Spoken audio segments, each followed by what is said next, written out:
This channel does not promote any violence, harmful, or illegal activities. All content provided by this channel is meant for an educational and information purpose only.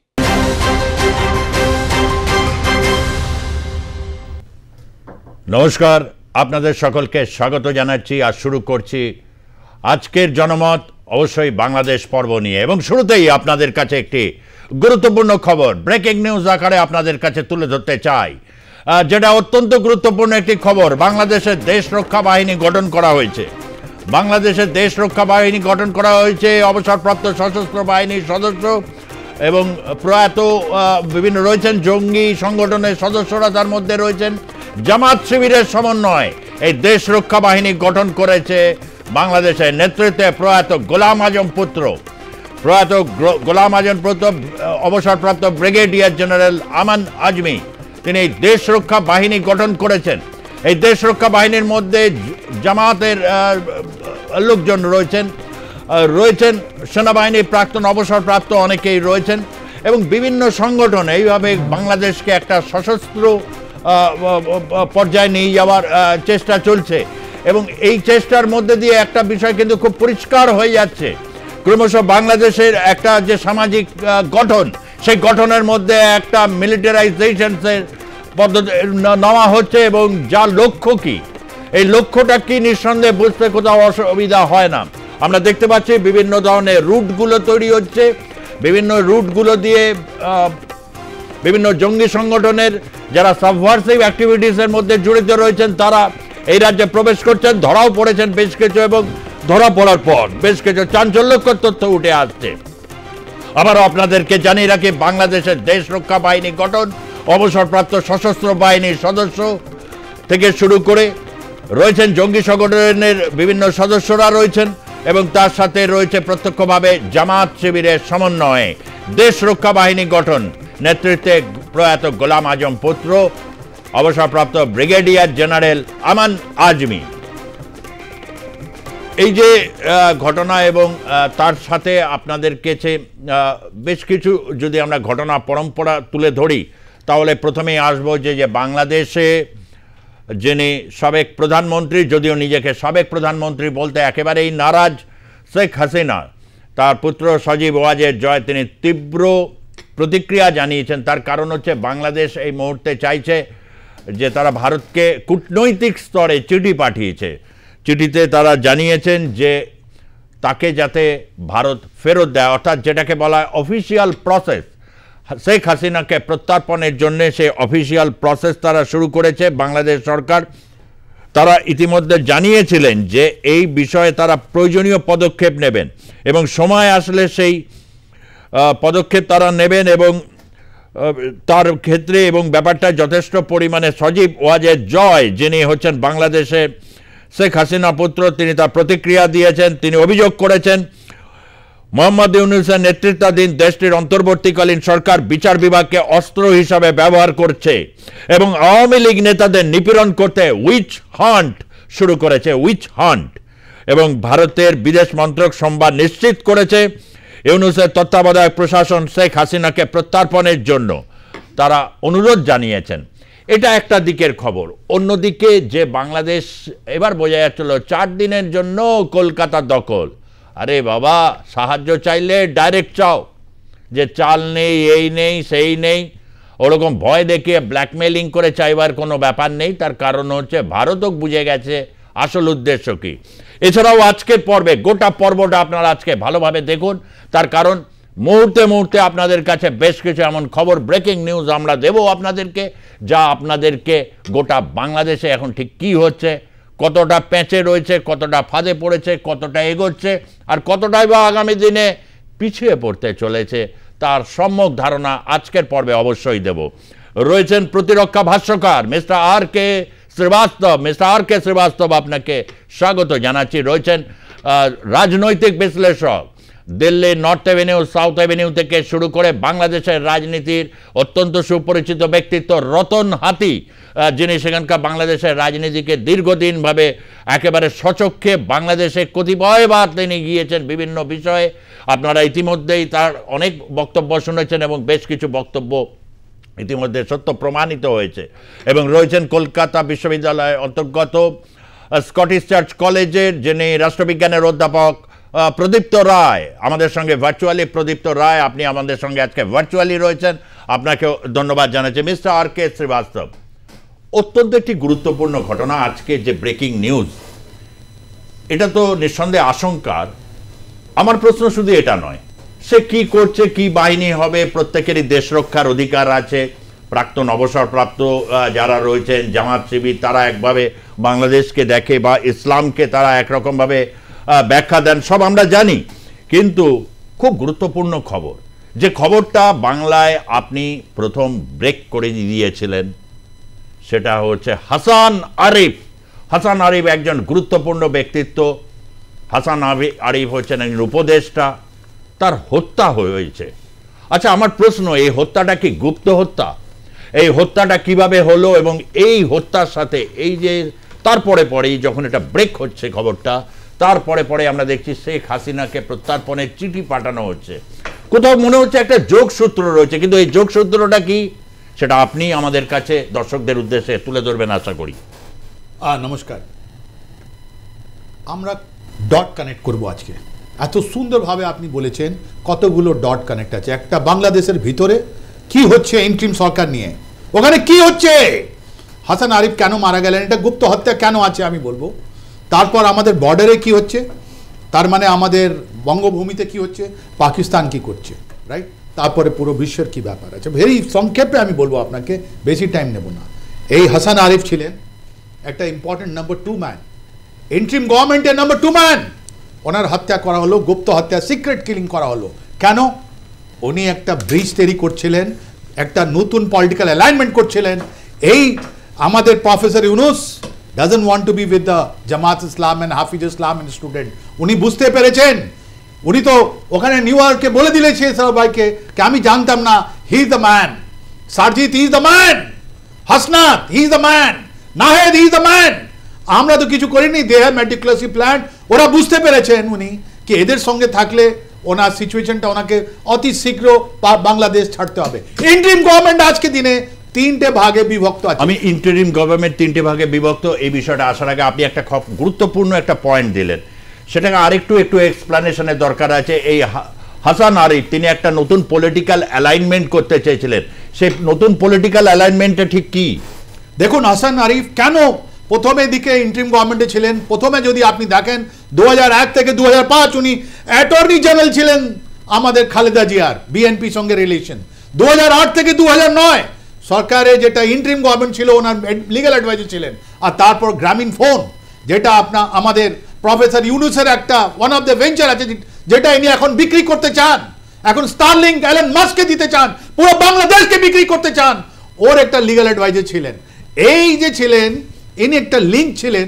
আর আমাদের professor Yunus এখন ওনার calculation, উনি তো একটা রাজনীতিক লোক নয়, উনি তো একটা ইকোনমিক্স লোক, উনি পড়াতে পারেন। উনি ভেবেছিলেন যে এক না একটা পার্টিকে, যদি আওয়ামী লীগকে বাদ দিই তাহলে বিএনপি ধরতে হবে, আর্মিকে ধরতে হবে, আমার যেটা ইমেজ আছে ওটা ধরতে হবে। আর ওইটা নিয়ে কাজ হচ্ছিল, আপনি জানেন কে করছিল? হাসান আরিফ। অ্যান্ড তাই জন্যে এটা আপনার জামাত বুঝতে পেরেছে, এটা হাফিজ ইসলাম বুঝতে পেরেছে, ছাত্রগুলো বুঝতে পেরেছে। আর ওনার একটাই ব্ল্যাক স্পট ছিল, ওনার পুত্রবধূ। উনি ওনার আগেনস্টে অনেকগুলো কমপ্লেন করতেন, রাইট। এনার বডি যখন হসপিটালে নিয়ে যাওয়া হলো, উনি ওখানে he was brought dead, his body was not done the postmortem. তো আমরা দেখলাম কি ওখানে আমাদের প্রফেসর ইউনুস সাইদা ক্যারো থেকে এসে ডাইরেক্ট ওনার বাড়িতে গেছেন, 3বার জানাজা হয়েছে। কেন? তখন বুঝতে পারলাম আমরা ইন্টারিম গভর্নমেন্ট যেটা আছে ওতে 3টে স্তর আছে, 3টে লেভেল আছে। এই 3টে স্তরের সাথে যে ইন্টারিম গভর্নমেন্টে আপনি বলছেন 3টের দিকে স্ট্রিং পুলিং হচ্ছে, মানে 3 জনের হাতে 3টে সুতো, 3টে স্ট্রিম। এই 3টে স্ট্রিমকে আপনি কিভাবে চিহ্নিত করছেন? ওকে, এর মধ্যে যে মেজর কম্পোনেন্ট ছিল ওটা জামাত ইসলাম, ছাত্র শিবির যারা আছে, হাফিজ ইসলাম আর স্টুডেন্টস গুলো ছিল, that was the major component of that. তারপর ছিল আপনার বিএনপি আর ওদের ছাত্র সংস্থা যেটা ছিল ওটা। অ্যান্ড থার্ড যেটা খুব কম, যারা টেকনোক্র্যাট ছিল, যার মধ্যে যারা প্রফেসর ইউনুসের সঙ্গে কাজ করতেন। এই 3 জন 3 তরফ 3 দিকে এখন ছড়িয়ে পড়েছে। এখন জামাত বুঝতে পেরেছে রাস্তা লোক নামছে না, ও প্রত্যেক দিন 4 মাস পর মানুষের যেটা প্রবলেমটা খারাপ হয়েছে ওরা বুঝতে পেরেছে কি আর আমাদের সঙ্গে লোক নয়, তাই জন্য ওরা আজকে জানেন ও যাই প্রফেসর আমাদের হাসান আরিফ আছেন ওনাকে প্রাণ গাওয়াতে হয়েছে। আর নেক্সট পয়েন্ট যেটা আপনি বলছেন যে আজকে আপনি ব্রেকিং নিউজ করলেন কি একটা দেশ রক্ষা বাহিনী বানিয়েছে, আপনি তো দেখালেন 20 তারিখে ঢাকা ইউনিভার্সিটি তে এই আমার ছাত্র শিবির একটা নতুন ট্রেনিং ক্যাম্প বানালো, ছাত্র মেয়েদেরকে নিয়ে ওরা বললো আমরা শিবির বানাবো। তারপরে আজকে যে আপনার কাছে ডকুমেন্ট দেখছি আমরা ওরা একটা সন্ত্রাসবাদী সংগঠন তৈরি করছে, that is very dangerous. This is the first point যেটা আমরা কানেক্ট করতে চাইছি কি বাংলাদেশ একটা টার্ময়েল আছে ইন্টারিম গভর্নমেন্টে, ইউনুস আলাদা পড়ে গেছেন, উনি আর্মি বিএনপির সঙ্গে যেটা চেষ্টা করেছিলেন এটা সাকসেস হয়নি। অন্যদিকে এরা জামাত ইসলাম বুঝতে পেরেছে কি এখন শেখ হাসিনা বাজের নেই, ওর অ্যাক্টিভিটির উপরে কোনো চাপ নেই, কোর্টের অর্ডার নেই, শেখ হাসিনা বাজের উপরে প্রতিবন্ধ লাগিয়েছিল ওটা তুলে নিয়েছে, তাই জন্য ওরা সন্ত্রাসের জন্য কাজ করতে।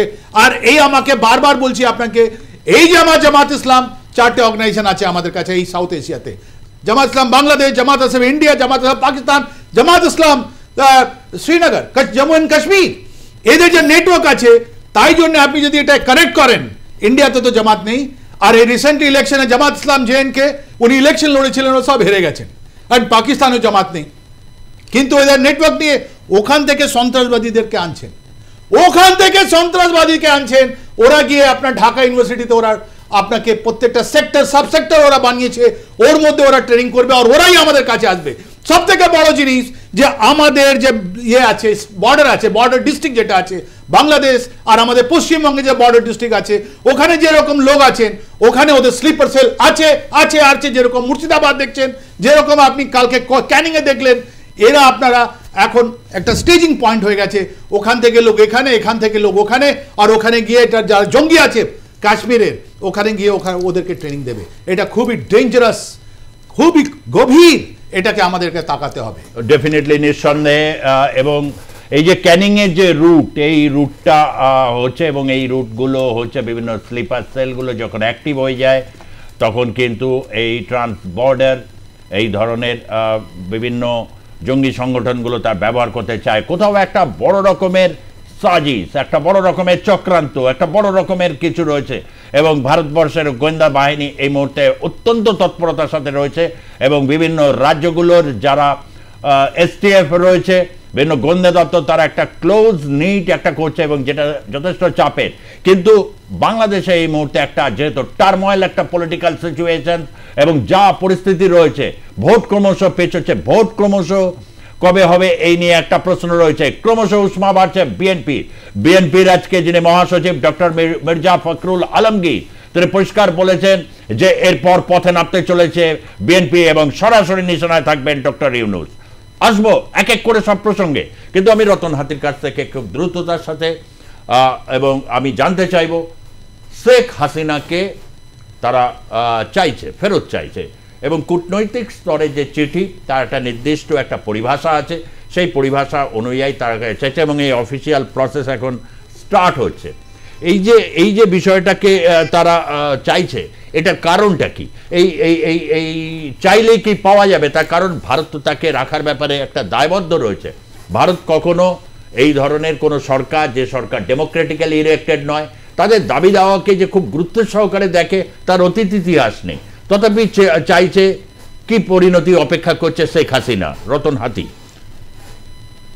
আমি ভারতীয়ম, ভারতের গণতান্ত্রিক দেশের সংসদীয় গণতন্ত্রের একজন কর্মী এবং আমি তার সিস্টেমের একজন অংশীদার। আমি বাংলাদেশে স্বাধীন, সার্বভৌম, গণতান্ত্রিক, ধর্মনিরপেক্ষ সরকারের সবসময় চাইব। আমি চাইব না যে একটা সন্ত্রাসবাদী সংগঠন এবং তাদের ব্রাঞ্চ লাইন, একাধিক ব্রাঞ্চ লাইন, তারা বাংলাদেশে একটা সন্ত্রাস এবং উগ্র ইসলামিক কান্ট্রি রূপান্তরিত, যেটা ভারতের নিরাপত্তার ক্ষেত্রে খুব ভয়ঙ্কর ধারণ করবে। এই মুহূর্তে ভারত ডিফেন্স পাওয়ারে 4 নম্বর এবং ইকোনমিক পাওয়ারে 5 নম্বর, এবং তারা যে বলছে 4 ঘন্টায় কলকাতা, তাদের দেশের বিমান বাহিনীর বিমান আছে 40টা, আমাদের সব বিমান নিলে আমাদের 3000 বিমান আছে। আমি বলছি Awami League well organise party, Awami League ক্ষমতায়, নিজস্ব লোক সব জায়গাতে আছে, যেমন বাংলাদেশের বুদ্ধিজীবী মহলে তার নিজস্ব টিম আছে, বিভিন্ন গণসংগঠন আছে, বিভিন্ন মহল্লা কমিটি আছে, প্রত্যেক বুথ কমিটিতে নিজস্ব লোক আছে, ব্লক টাউনে নিজস্ব লোক আছে, প্রত্যেক টাউনের ব্লক কমিটিতে মহিলা বাহিনী আছে, উপজেলা কমিটি আছে, জেলা কমিটি আছে, পার্লামেন্ট কমিটি আছে, এবং 90% আওয়ামী লীগের লোক দেশেই আছে এবং তারা আন্ডারগ্রাউন্ডে আছে, তারা দেশ থেকে পালায়নি, 10% লোক গেছে। আচ্ছা, প্রশাসনের সর্বোচ্চ পর্যায়ে নিজস্ব লোক আছে, সেনাবাহিনীতে নিজস্ব লোক আছে। ফান্ডিং করার জন্য 20টা টপ ইন্ডাস্ট্রিয়াল গ্রুপ তারা ক্রাইসিস তৈরি করেছে। বাংলাদেশের জিনিসের দাম বেড়ে গেছে, সব ইন্ডাস্ট্রি বন্ধ করে দিয়েছে এবং অর্থনৈতিক বিপন্ন হয়ে গেছে এবং জিনিসপত্রের দাম বেড়ে গেছে। আর চাপ ইউনিট সরকারের উপর তৈরি হয়েছে, বড় বড় বিগ হাউস এটা করেছে। এই পরিস্থিতিকে রিপেয়ার, আওয়ামী লীগের এই বর্তমান পরিস্থিতিকে রিপেয়ার করার মতন কূটনীতি সম্পন্ন মানুষ আওয়ামী লীগে প্রচুর আছে। আওয়ামী লীগ আগামী দিনে প্রতিক্রিয়াশীল চক্রকে বাদ দিয়ে প্রগতিশীল অংশকে নিয়ে নতুনভাবে আওয়ামী লীগ তৈরি হওয়ার জন্য তার প্রস্তুতি পুরোদমে চলছে আন্ডারগ্রাউন্ডে। আমার প্রশ্ন অনেকটাই ডিটেল বলেছেন, অনেকটাই বলেছেন, ঠিক আছে। আওয়ামী লীগ অত্যন্ত, আমি তো বারবারই কথাটা বলি যে সাউথ ইস্ট এশিয়াতে, দক্ষিণ পূর্ব এশিয়াতে আওয়ামী লীগ একটি প্রতিষ্ঠিত রাজনৈতিক দল, যার একটা গভীর ইতিহাস আছে, কিন্তু এগুলো তো রয়েছে। আপনি কি এটা বলতে চাইছেন যে শেখ হাসিনা এই যে আন্ডারগ্রাউন্ডে যারা রয়েছে তাদেরকে বাংলাদেশের থেকে নেতৃত্ব দেবেন, কিন্তু আজকে নাহিদ ইসলাম বলেছেন তাকে বাংলাদেশে আসতে হবে, তাকে ফেরত আনা হবে, বিচারে সামনে দাঁড় করানো হবে এবং তারপর ফাঁসি কাট তার জন্য ওয়েট করছে, অর্থাৎ বিচারের আগে যে ফাঁসি কাট সেটা। এবং সজীব ওয়াজেদ জয় বলছেন যে উইচ হান্ট চলছে, অর্থাৎ ডাইনি খোঁজার মতো খোঁজা চলছে তাকে। আচ্ছা, ওইটার ব্যাপারেই আমি আসছি। হাসিনা খুব জেদি এবং প্রতিহিংসা পরায়ণ, কারণ ওনার ওপর দিয়ে সারা জীবনেই প্রচুর ঝড় গেছে। সেই 75 সাল থেকে বাবা নিহত হওয়া, পুরো পরিবার নিহত, ওরা 2 বোন বেঁচে গেছে সেই থেকে, এবং উনি এরকম কঠিন পরিস্থিতির মধ্যে বহুবার পড়েছেন এবং এর থেকেও খারাপ পরিস্থিতির মধ্যে, কিন্তু সঠিক নেতৃত্ব দিয়ে তিনি বারবার উঠে এসছেন। এবং আমি একটা বলে দিচ্ছি, এই যে 20 তারিখ জানুয়ারি বিশেষ গুরুত্বপূর্ণ দিন, তার আগেই কিন্তু বাংলাদেশের সেনাবাহিনী ক্ষমতা দখল করবে। আমি আজকে এই চ্যানেলে বলে দিয়ে গেলাম, আপনারা মিলিয়ে নেবেন।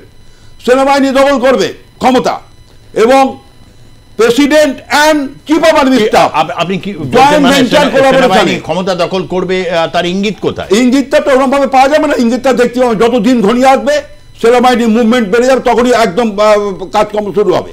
সেনাবাহিনী দখল করবে এবং আমি বলে দিচ্ছি, শেখ হাসিনা দেশে ফিরবেন একদম সম্মানের সঙ্গে। দেশে সেই পরিস্থিতি তৈরি হচ্ছে এবং ঢাকা এয়ারপোর্টে আমি বলে দিলাম লক্ষ লক্ষ মানুষ ওকে বরণ করে নেবে ঢাকা এয়ারপোর্টে। আমি বলে দিলাম গুরুত্বপূর্ণ খবর নিঃসন্দেহে রতন হাতি যে কথাটা বলেছেন। তার আগে আমরা শুনছিলাম মিস্টার আর কে শ্রীবাস্তবের কাছে 3 লেয়ার চলছে ডক্টর ইউনূসের সরকারে, এবং সেই সরকারে যেমন টেকনোক্র্যাট, একদিকে হচ্ছে জামাত হেফাজত ইসলাম তাদের ছাত্র শিবির, আবার অন্যদিকে বিএনপি, অর্থাৎ এই 3টে পাওয়ার সেন্টার। এই পাওয়ার সেন্টারের মধ্যে থেকে যদি এরকম হয়, ঐক্যবদ্ধ বাংলাদেশের প্রশ্নে বলছেন রতন হাতি একটা সেখানে সেনাবাহিনী ক্ষমতা দখল করতে পারে। আমি এই বক্তব্যটা অত্যন্ত গুরুত্বপূর্ণ, এই খবরটার দিকে আমরা অবশ্যই ট্র্যাক করব ভবিষ্যতে। যদি মিলে যায় তাহলে রতন হাতি লাজবাব, এটা বলতেই হবে। 20 তারিখের আগে বললেন, অত্যন্ত গুরুত্বপূর্ণ, অর্থাৎ জানুয়ারি মাস পড়তে শুরু করেছে, আগামী কাল 25শে ডিসেম্বর। আমি এবার একটু আসবো হচ্ছে প্রদীপ্ত রায় আপনার কাছে।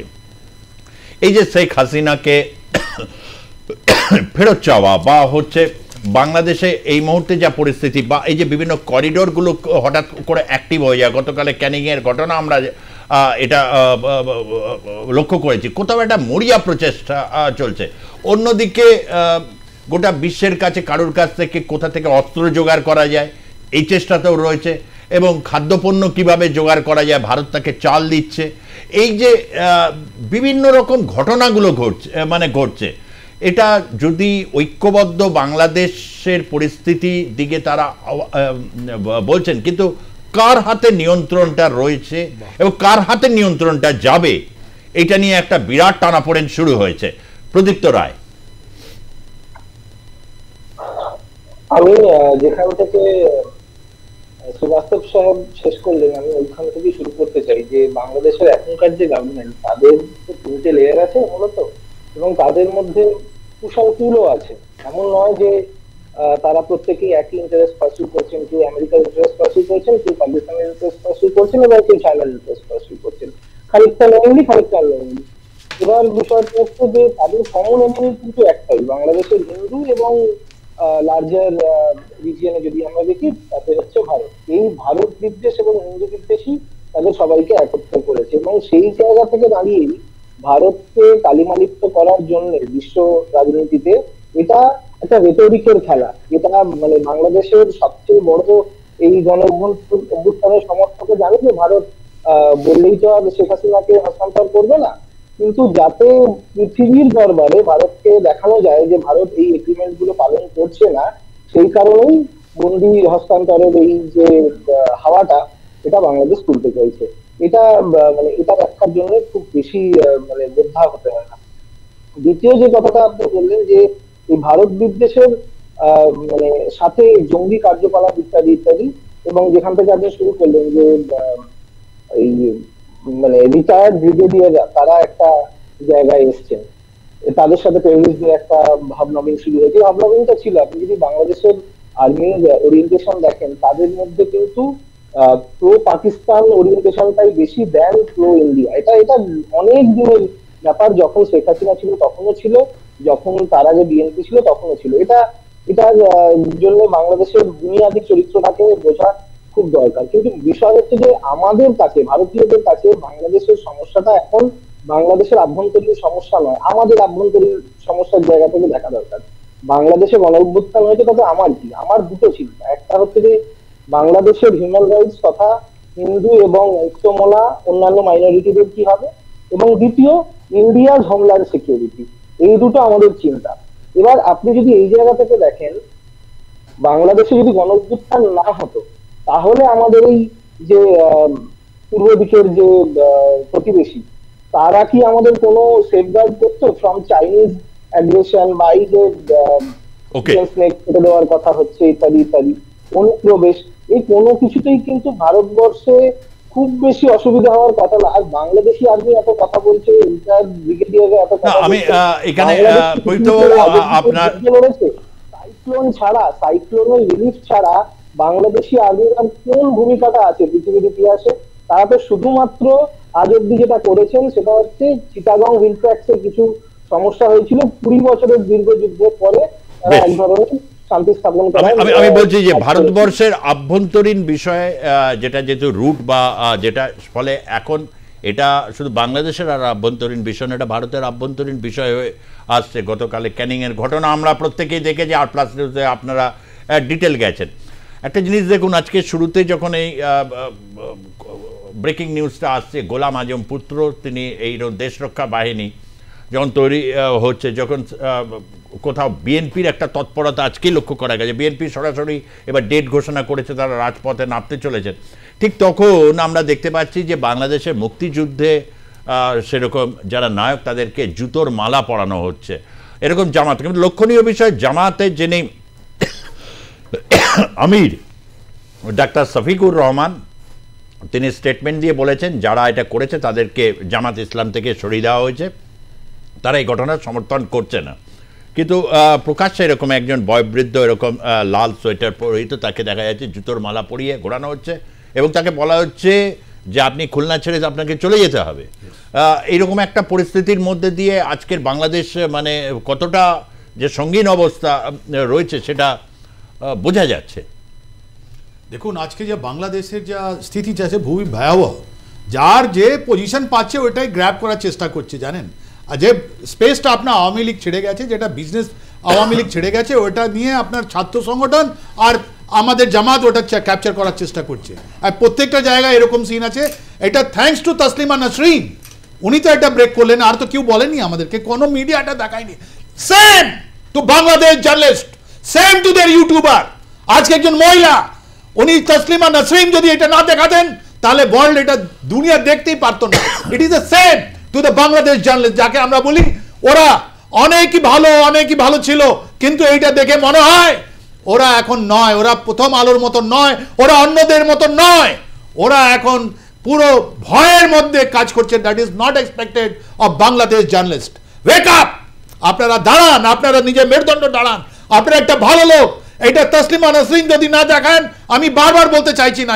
That is point number 1। Point number 2, আপনি দেখুন আমাদের যে ক্যানিং এ ধরা পড়লো, এটা অ্যানালিসিস করে দেখুন। আমরা যখন যারা কাশ্মীরে যারা চাকরি করে, জেএনকেতে চাকরি করে, ওটা সিজনাল হয়, ওটা ওখানে টেরিস সাইকেলটাও যেখানে সিজনাল আছে। তার মানে যখন বরফ পড়ে যায়, যখন আইসিং হয়ে যায়, যখন স্নো পড়ে যায়, রাস্তাগুলো বন্ধ হয়ে যায়, ওদের ফুটপ্রিন্ট চলে আসে, তখন এই থেকে পাকিস্তান, পাকিস্তান থেকে এইদিকে, বা পাক অকুপাইড কাশ্মীর থেকে আমাদের দিকে, বা আমাদের তরফ থেকে ওদের দিকে মানুষগুলো আসা যাওয়া করে না, করে না। আমরা ধরতে পারি ওটা, আমাদের ড্রোন আছে, আমাদের আছে। তার মানে সেকেন্ডলি যে কোনো সন্ত্রাসবাদী আছে নিজের এলাকা ছেড়ে যায় না, ওরা হাতিয়ার ফাতিয়ার লুকিয়ে দেয় আর মানুষের সঙ্গে ছোট ছোট কাজ করে, অ্যাপল গার্ডেনে করবে, ও করবে। এই যে লোক আপনাদের ধরা পড়ছে ওখান থেকে, কাশ্মীর থেকে, এটা অনেক বড় চক্রান্ত, এটা জামায়াত ইসলামী চক্রান্ত। ওরা ওদেরকে একটা ফলস ন্যারেটিভ দিয়েছে কি আমরা বিপদে আছি, তোমরা আসো আমরা বাংলাদেশকে একটা সারিয়াত কান্ট্রি বানাবো। আরে বাবা, সারিয়াত বানালে তুমি পাকিস্তানকে বানাও না, তুমি সিরিয়াকে বানাও, তুমি গিয়ে হামাসটাকে লড়ো, হামাসের সঙ্গে গিয়ে লড়ো। তুমি বাংলাদেশে এসে বাংলাদেশের 17 কোটি মানুষকে তোমরা খারাপ করে দিচ্ছ। আর ওর যিনি মুখিয়া এখন, উনি পদের জন্য মরে যাচ্ছেন, মরিয়া করছেন উনি, প্রফেসর ইউনূস। উনি বাংলাদেশ বিক্রি করে দেবেন, বাংলাদেশ বিক্রি করে দেবেন, ওখানে কোনো শিল্প আসবে না। উনি শীঘ্রই দেখবেন গ্রামীণ ফোন বিক্রি করে দিলেন এলন মাস্ককে, অন্য লোককে। আর এই চালের যে আপনি কথা বললেন, এলন মাস্ক, খবরটা আপনাদের বলকে, এলন মাস্ক তারা কিন্তু বাংলাদেশে ইনভেস্টমেন্ট করতে চলেছে। আমার এখানে প্রশ্ন, সকলে 20 তারিখের জন্য অপেক্ষা করে রয়েছে। 20 তারিখে বিরাট কিছু। আমি তো জানি যে Donald Trump American interest first, এটা হচ্ছে রয়েছে, এবং ডোনাল্ড ট্রাম্প সেখানে বাংলাদেশের এইরকম একটা অস্থির পরিস্থিতিতে একটা বড় রকমের ব্যবসায়িক ইনভেস্টমেন্ট করে বাংলাদেশকে কি একটা অর্থনৈতিকভাবে বাংলাদেশ যে একটা সমৃদ্ধির জায়গায় নাকি সেটাকে ক্যাপচার করে নিয়ে একটা বাংলাদেশ একটা বড় ছোট কলোনি হতে চলেছে আগামী দিনে। দেখুন, এটা আপনি একটু দেখতে হবে। একদিকে আছে ইন্ডিয়া ট্রিলিয়ন ইকোনমি, আর একদিকে আছে বিলিয়ন ইকোনমি। আমি কোনো দেশকে ছোট করে বলছি না।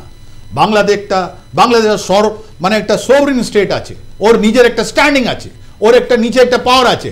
কিন্তু যখন আমরা ইকোনমিক পাওয়ার দেখছি, আপনি বুঝতে পারছেন কোথায় ওরা আছে। এখন IMF যদি ওরা লোন না পায়, বা ওদের ফরেক্স কত ডাউন যাচ্ছে, ওরা সব জিনিসের উপর তো ওরা এখন বাইরে মানুষের উপর, বাইরেকার লোকের উপর ডিপেন্ড আছে। ওরা এলন মাস্ককে কি দেবে? ওরা, আমি জানি প্রফেসর ইউনূস বিক্রি করে দেবেন গ্রামীণ ফোন, উনি স্টারলিংক নিয়ে আসবেন, উনি বাংলাদেশের মানুষ কাছ থেকে চুষিয়ে নেবেন। এইটাই তো ওনার উপরে অ্যাকুজিশন ছিল, যে উনি নিজে গ্রামীণ ব্যাংকে যে আপনার ইন্টারেস্টটা নিচ্ছেন, যেটা আন ইসলামিক, ওইটাই নিয়ে তো এত বড় হয়েছেন, ওইটাই পয়সা নিয়ে উনি ডেমোক্রেটকে দিয়েছেন। এখন উনি এলন মাস্ককে দিয়ে ভাবছেন যে আমি পাওয়ারে থাকবো, কিন্তু ওরা বাংলাদেশের মানুষ এটা চিনতে পেরেছে। আপনি জানেন, আপনি বললেন চালের কথা, বললেন চালের কথা, এটা তো ভায়া টেন্ডার হলো, 4টে দেশ টেন্ডারে, আমাদের লোয়েস্ট ছিল, ইন্ডিয়া পেল 500,000 টনের ব্যাপার। কিন্তু ওই 4 দিন আগে এই টেকনাফ নদীর কেনারে নাফ, যেটা আপনার এক্সারসাইজ, যে এক্সাইজ কাস্টম এক্সাইজ আছে, ওরা 19 মেট্রিক টন ওরা চাল এটা অ্যারেস্ট করেছে। কোথা থেকে এসেছে জানেন? আরাকান থেকে, রোহিঙ্গিয়াদের রক্তে মেশা চাল। ওই ভাত এখন প্রফেসর ইউনূস বাংলাদেশকে খাওয়াবেন। উনি তো কোনোদিন রোহিঙ্গিয়ার ক্যাম্পে যাননি, নাই কোনো আপনার কোনো স্টুডেন্ট গেছে, নাই জামাত ইসলাম। কেন? যে ওরা জানে ওখানে সেবা করতে হবে, ওদের মানুষের সেবা করতে হবে। ওখানে ভোট পাবেন না, ওখানে পাবেন শুধু, আপনি জানেন, উপরওয়ালার কাছে আশীর্বাদ আপনি পাবেন গরিবদের কাছে। ওদের আপনি ভিডিও দেখাচ্ছেন, ওদের গান দিচ্ছেন আপনি। আরে বাবা, ওদের ছেলেদের, মেয়েদের, আমাদের মা বাচ্চাদের আপনাকে সাহায্য করতে হবে। আপনি তো নোবেল পিস প্রাইজ, ওখানে যাচ্ছেন না কেন?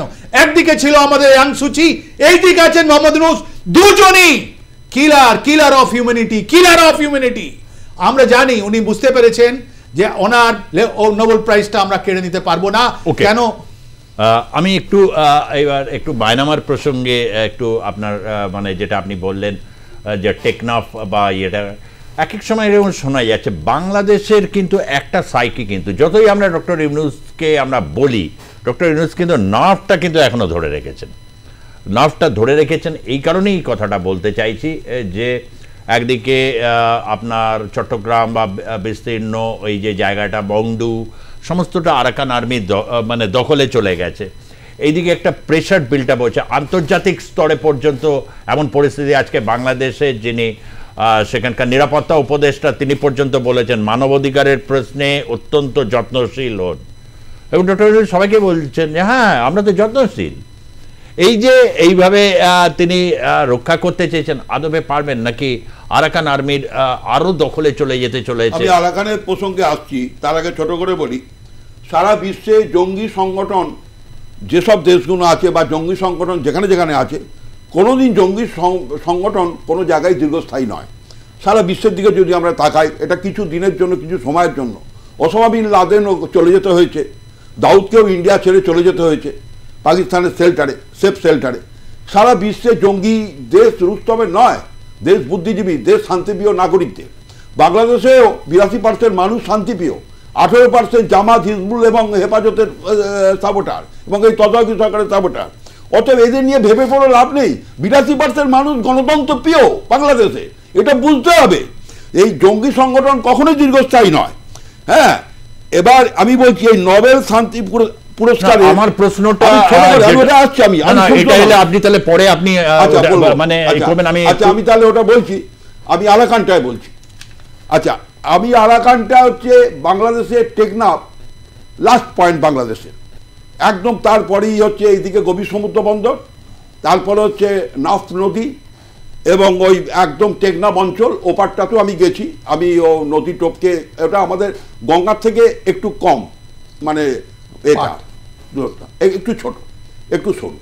যাই হোক, ওপারে হচ্ছে মায়ানমার এবং এই আরাকান আর্মি, এই অঞ্চলটা অ্যাকচুয়ালি অরিজিনাল নাম কিন্তু রাখাইন। রাখাইন থেকে এটা এসছে আজকের আরাকান। যাই হোক, প্রথম কথা হচ্ছে এই জায়গাটা আমি ভেতরে গেছি, ওখানে একটা বিরাট পর্বতমালা আছে এই রাখাইনে। বার্মা এবং রাখাইনকে আলাদা করেছে একটা বিরাট পর্বতমালা। সেই পর্বতমালাটা বলা যেতে পারে great wall of Arakan state. এটা চায়নার মতন, চায়নার গ্রেট ওয়ালের মতন। এটা চারদিকে ঘেরা, আমি ওই পর্বতও দেখে এসেছি। এবার চারদিক দিয়ে ঘেরা, এবার ওয়েল প্রোটেক্টেড, একটা পাহাড় দিয়ে ঘেরা পুরো টোটালটাই। এই যে আরাকান আর্মি, এরা বুদ্ধিস্ট এবং এরা প্রচণ্ড সাহসী এবং প্রচণ্ড নৃশংস, এবং এরা ওখানে 270 কিলোমিটার জায়গা ওই এরিয়াটা নিয়ে নিয়েছে, তাহলে ওখানে গ্রামও নিয়ে নিয়েছে। এবং ওরা আস্তে আস্তে আস্তে আস্তে এগোচ্ছে কক্সবাজারের দিকে। আর ওখান থেকে কক্সবাজারের দূরত্ব হচ্ছে 43 কিলোমিটার টেকনাফ থেকে। এই যে 43 কিলোমিটার আসতে ওদের বেশি টাইম লাগবে না। ওখানে ওরা ঘাঁটিও করে ফেলছে, ওখানে বাংকারও করার চেষ্টা করছে ওরা। এবং ওরা কক্সবাজারে কিন্তু রোহিঙ্গাদের উদ্বাস্তু শিবির আছে, ওখানে প্রায় 14 থেকে 15 লক্ষ রোহিঙ্গা উদ্বাস্তুকে রাখা হয়েছে। ওদের মেন টার্গেট হচ্ছে কক্সবাজারটা নেওয়া এবং নিয়ে টোটাল পোর্ট এরিয়া দখল করা এবং ওই রোহিঙ্গাদের বাংলাদেশের ভেতরে আরও ভেতরে ঢুকিয়ে দেওয়া, সেটা হচ্ছে মেন টার্গেট। এবং ওরা কমপ্লিট করবে আস্তে আস্তে আস্তে আস্তে। ওরা চট্টগ্রামটাকে ঘিরছে এবং ওরা আস্তে আস্তে আস্তে চট্টগ্রামের দখল নিয়ে নেবে। কারণ এই সাবকন্টিনেন্টে চট্টগ্রাম পোর্ট হচ্ছে ন্যাচারাল পোর্ট, এবং এই পোর্টটা অটোমেটিক লিফটিং অ্যারেঞ্জমেন্ট আছে এবং সামনেতেই 350 থেকে 400 ফিট ডিপ। ভারতবর্ষের কোনো পোর্টে নব্যতা কম, যার জন্য জাহাজ পারে আসতে পারে না। তাই জন্য এই পোর্টটা গুরুত্বপূর্ণ বাংলাদেশের অর্থনৈতিক দিক থেকে। এই পোর্ট হচ্ছে আমদানি রপ্তানির বাজারের ক্ষেত্রে সবচেয়ে। এই যে আরাকানের এই যে পরিস্থিতিটা তৈরি করছে, আমার কথা হচ্ছে যে আমরা তো সমস্ত দিকগুলো এরকম দেখেছি। 20 জানুয়ারি অবধি অপেক্ষা রয়েছে, নানা সময় নানা রকম একটা পরিস্থিতি তৈরি হচ্ছে। তবে একটা জায়গায় সকলে আমরা একমত যে বাংলাদেশে একটা জাতীয় ঐক্য তৈরি করার ক্ষেত্রে ডক্টর ইউনূস ব্যর্থ হয়েছেন, এ ব্যাপারে কোনো সন্দেহ নেই। এটা মেনে নিয়ে একটা জায়গা থেকে বলছে যে সত্যি এই পরিস্থিতির মধ্যে থেকে কি সারফেস দিয়ে আরাকান আর্মি মানে কি একটা কিছু তারা বিপর্যয় ঘটাতে চলেছে?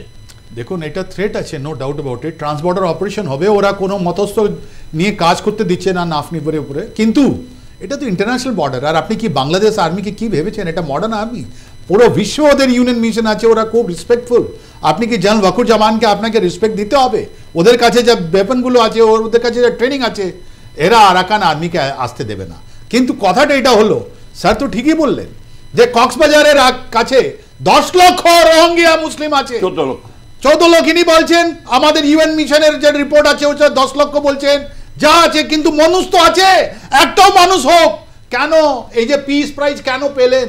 ওই তো 2017 ইয়াং সুচি ওখান থেকে পাঠালেন, এরা ওদের ক্যাম্পেই যাচ্ছে না।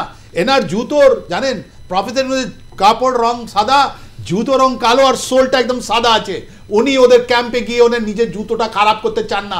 এই যতগুলো স্টুডেন্টস আছে ওরা ওই ক্যাম্পে যেতে চায় না, ওখানে গেলে তো সেবা করতে হয়। তাহলে এই বড় বড় কথা করতে কে আসবে, বড় বড় গাড়ি করতে কে আসবে, ঢাকা স্ট্রিটে যারা স্টুডেন্ট আছে ওদেরকে পয়সা কে দেবে, এই সব করবে কারা? ওখানে তো সেবা করতে হবে।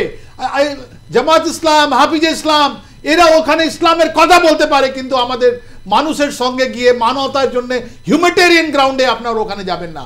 আর আপনাকে বলে দিই, আরাকান আর্মি একটা প্রবলেম করছে। আমার মনে হয় Bangladesh army is quite capable of handling this, quite capable. যদি আমার মনে পুরো বিশ্বাস আছে general Wakeruzzaman he is capable of handling the situation as and when the situation develop.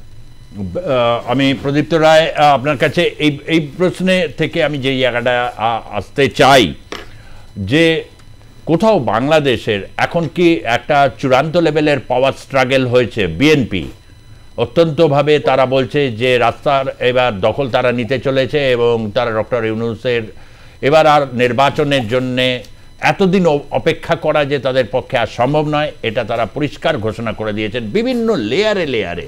কোথাও হচ্ছে রক্ষী বাহিনী, জাতীয় রক্ষী বাহিনী তৈরি হচ্ছে, গুপ্ত হত্যার বিষয় সামনে চলে আসছে, বা এই যে নূর আমরা ছবিতে দেখতে পাচ্ছি মানবাধিকার গণ অধিকার মঞ্চ, স্বাভাবিক হচ্ছে এটি একটি রাজনৈতিক দল, তার যিনি প্রধান এই যে নুরুল হক নূর, তিনি বলেছেন যদি স্বাস্থ্য ব্যবস্থা একটা বিপর্যয় চলছে, যদি এটা জানুয়ারির মধ্যে ঠিক না হয় তাহলে স্বাস্থ্য উপদেষ্টাকে সরিয়ে দেওয়ার জন্য তারা পথে নামবে।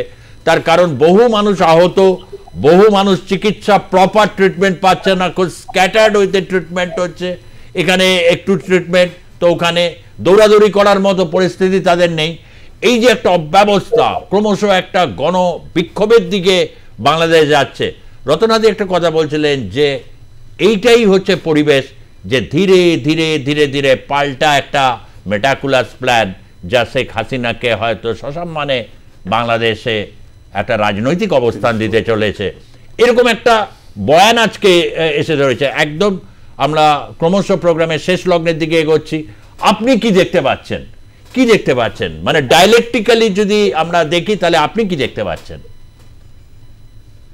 দেখুন, বাংলাদেশ যে জায়গাটা থেকে শুরু করেছিল 5ই আগস্ট, এটা ছিল ভারত বিদ্বেষ, হিন্দু বিদ্বেষ এবং প্রকারান্তরে হাসিনা বিদ্বেষ। এবং যেটা আমি আগেও বললাম যে এদের কমন জায়গাটা এটাই ছিল। কিন্তু পরে যেটা বিএনপি এবং জামাত এরা বুঝতে পারলো যে আমাদের পক্ষে একসাথে ঘর করা সম্ভব নয়, এবং আমরা যদি গত কয়েক মাসের ঘটনা প্রবাহ দেখি তাদের কিন্তু বিএনপির নেতাদের উপরেও হামলা হয়েছে, এবং কয়েকজন বিএনপি নেতাও প্রাণ হারিয়েছে কয়েকটা জায়গায়। নগণ্য হলেও একদম যে বিএনপি এখানে খুব ভালোভাবে আছে তা কিন্তু নয়। আর জামাতের সাথে বিএনপির একটা খুব ব্যক্তিগত বা খুব বুনিয়াদী একটা পার্থক্য রয়েছে, সেটা হচ্ছে যে বিএনপি কিন্তু মুক্তিযুদ্ধকে সেভাবে অপ্রোচ করে না, যদিও হাসিনার এই টেক ওভারটাকে অপ্রোচ করে, কিন্তু বাংলাদেশের অস্তিত্বটাকে তারা সেভাবে অপ্রোচ করে না যেভাবে জামাত করে। ডিগ্রির পার্থক্য। আমি বলছিলাম বিএনপি খুব দূরদর্শী কথা, এটা আমি একদমই বলছি না, একদমই নয়। এবার ইউনিস চাইছে যে যতক্ষণ আমি এইটাকে জানতে পারি ততক্ষণ আমি পাওয়ারে থাকবো, কারণ আমি তো পলিটিশিয়ান নয়, আমি তো ভোটে জিতে আসতে পারবো না, আমার পক্ষে হয়তো 10টা ভোটও পড়বে না। তো ইউনিস চাইলেও যেভাবে মানে যতদিন সম্ভব আমৃত্যু পারলে এই অব্যবস্থাটা চলতে থাকবে, যাতে করে উনি ক্ষমতার স্বাদটা পেতে পারেন। এটা খুব স্বাভাবিক, কিন্তু এটা তো আজীবন চলতে পারে না। চারদিক থেকে প্রেশার আসবে, আমেরিকার দিক থেকেও আসবে, যেমন ভারতে এই বিভিন্ন জায়গায় একই কথা বলবে যে ইউনিসের কথা আমি শুনবো কেন। এই যে বন্দিকর্তামূলক কথা হচ্ছে, ভারতের বিপ্লবটা এটা খুব স্বাভাবিকভাবেই হবে যে বাংলাদেশে এখন যে সরকার নিজেকে সরকার বলে দাবি করছে তাদের কি গণতান্ত্রিক মানে বেসিস আছে? কোনো ডেমোক্রেটিক বেসিস নেই। তো ন্যাচুরালি ইলেকশনের একটা দাবি উঠবে, এবং ইলেকশন যখনই হওয়ার দিকে যাবে তখনই জামাতের যে মানে সাপোর্টেড যে পার্টিগুলো আছে বা জামাত নিজেও, এরা একটা ক্যাওটিক সিচুয়েশনের দিকে যেতে চাইবে যাতে এই জামাডলের বাজারে তাদের পক্ষে ভোটে জিতে আসাটা সম্ভব হয়। এবং আর একটা বড় প্রশ্ন উঠবে যে যেরকম জামাতকে ব্যান করেছিলেন শেখ হাসিনা, যেগুলো জামাতকে শেখ হাসিনা ব্যান করেন, জামাতকে ব্যান করা হয়েছিল প্রায় 2013 সালে যে গণ অভ্যুত্থানটা হয়েছিল, সেখানে দাবি উঠেছিল জামাতকে নিষিদ্ধ করা হোক। তার ভিত্তিতে শেখ হাসিনা সেই সিদ্ধান্ত নিয়েছিলেন। Sheikh Hasina one fine morning মনে করলেন যে আমি ব্যান করে দিলাম, এমনটা কিন্তু নয়। তো জামাত এইরকম একটা দাবি তুলতেই পারে। ওই মোটের উপরে এমন একটা ক্যাওস হওয়ার সম্ভাবনা যদি ইলেকশনের দিকে যায়, যেটা যেতেই হবে, সেখানে কিন্তু মিলিটারি ইন্টারভেনশনের একটা প্রয়োজন চলেই আসবে। কারণ যদি আমরা কয়েকদিন আগে ওদের সেনাপ্রধানের কথাটা শুনি, উনি কিন্তু বলেছেন যে সামনে আরো খারাপ দিন আসতে চলেছে। এবার এই আরো খারাপ দিন বলতে উনি কি বোঝাতে চাইছেন? নিশ্চয়ই কোন রকম রাজনৈতিক খারাপ একটা অস্থিরতা, এবং এই অস্থিরতা কখন আসতে পারে? দুটো ভাবে আসতে পারে। একটা হচ্ছে যদি ভারত ইন্টারভিউ করে, যেটা ভারত করবে না, অথবা যদি ওদের ওখানে ইলেকশনের মানে এটা হবেই, তো ইলেকশনের দামামা বাজলেই ওখানে প্র্যাকটিক্যালি দামামা বাজতে শুরু করবে, এবং মিলিটারি ইন্টারভেনশন যেরকম স্যার বললেন রতনবাবু, সেই সম্ভাবনাটা তৈরি হবে। আর ভারতের ইন্টারভেনশন হওয়ার চান্স মানে পয়েন্ট আমি আজকে ইন্টারভেনশন বা এই প্রশ্নটা আজকে এই মুহূর্তে নেই, কারণ আমরা নজর অবশ্যই রাখবো জয়শঙ্করের দিকে, যিনি আমেরিকা যুক্তরাষ্ট্র সফরে রয়েছেন, এবং তার যুক্তরাষ্ট্র সফরের দিনই মানে সেখানকার আমেরিকার যিনি নিরাপত্তা উপদেষ্টা সরাসরি ডক্টর ইউনূসকে ফোন করে জানিয়েছেন মানবাধিকারের প্রশ্নে যেন কোনো অসংবেদনশীলতা কাজ না করে। ইতিমধ্যে আমরা অবশ্য দেখেছি ইসকনের কলকাতা স্থিত যিনি মুখপাত্র রয়েছেন, vice president ISKCON Radharaman Das, তিনি বারবার করে তিনি কিন্তু আপডেট দিয়ে গেছেন বিভিন্ন হিন্দু নির্যাতনের ঘটনাগুলো। অন্তত 2 দিন 3 দিনে তার কোনো আপডেট এই মুহূর্তে নেই।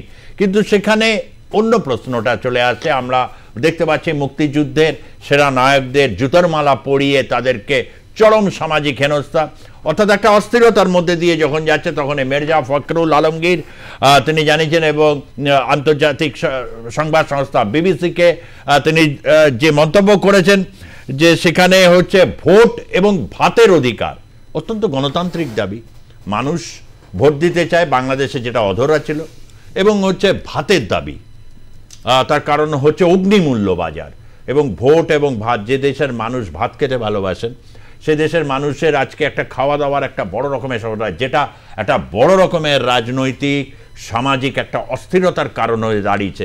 এবং সেই অস্থিরতার আজকে নানাভাবে জামাত শিবির বা বিভিন্ন শিবির তারা ব্যবহার করতে চাইছে, এই তো মূলত অভিযোগ। এখান থেকে দাঁড়িয়ে কি আমরা বলতে পারি আজকে দাঁড়িয়ে যে রাজনৈতিক প্রসেসের জায়গা থেকে আওয়ামী লীগও যেরকম আস্তে আস্তে ক্রমশ প্রকট হচ্ছে, যদি প্রকট না হতো তাহলে এই মুক্তিযোদ্ধা বা এদেরকে এরকম হেনস্থা হতো না। আবার ঠিক তেমনিভাবে এটা বুঝেই বিএনপি সরাসরি হচ্ছে মানুষের সাথে সম্পৃক্ত যে বিষয় তা নিয়ে আন্দোলনের ডাক দিচ্ছে। দেখুন, আজকে বাংলাদেশ ছিল সাউথ এশিয়ার সবথেকে বড় রাইজিং ইকোনমি। জিডিপি আপনি দেখুন না, ইন্ডিয়া থেকে কোনো জায়গার পাকিস্তান থেকে আগে ছিল। প্রফেসর ইউনূসকে চাইছিল যে উনি যে নিজের অভিজ্ঞতা আছে ওটা নিয়ে আমাদের কমন মানুষের প্রবলেমটা রিজলভ করুক, কিন্তু উনি করেননি। আজকে উনি অনেক প্রবলেমে আছেন, উনি আজকে এত প্রবলেম আছেন কি ওনাকে গদি ছাড়তে হচ্ছে। আর এই যে আপনি বললেন যে দেশও এই যেটা বাহিনী যেটা তৈরি হচ্ছে ওর মধ্যে এক্স সার্ভিসম্যানগুলো থাকবে, তার মানে এটা হিজবুল মুজাহিদিন যেটা আমাদের কাশ্মীরে আছে বা অন্য জায়গা যেটা সন্ত্রাসবাদী সংগঠন আছে ওর থেকে বেশি ডেঞ্জারাস এটা। কেন যে এবার আর্মড পিপল যারা indoctrinated, wrongly indoctrinated, they will come into আমাদেরকে অ্যাডভাইস দেব। আজকে এই পর্যন্তই। হ্যাঁ বলুন, খুব সংক্ষেপে আপনাকে। খুব সংক্ষেপে বলছি, আমি কার্পেট বম্বিং করছি। বেশ, একদম আজকে থাক না, আজকে অনেক কার্পেট বম্বিং হয়েছে, আজকে সময় অতিক্রান্ত। আজকে এইখানেই আমরা শেষ করছি। ধন্যবাদ মিস্টার আর কে শ্রীবাস্তব আপনাকে, ধন্যবাদ রতন হাতি আপনাকে, এবং ধন্যবাদ অধ্যাপক প্রদীপ্ত রায় আপনাকে, ধন্যবাদ আপনাদেরকেও যারা দেখলেন আজকের পর্বের জনমত। দেখতে থাকুন আপ্লাস নিউজ, সবার আগে সবার পাশে। ধন্যবাদ, নমস্কার।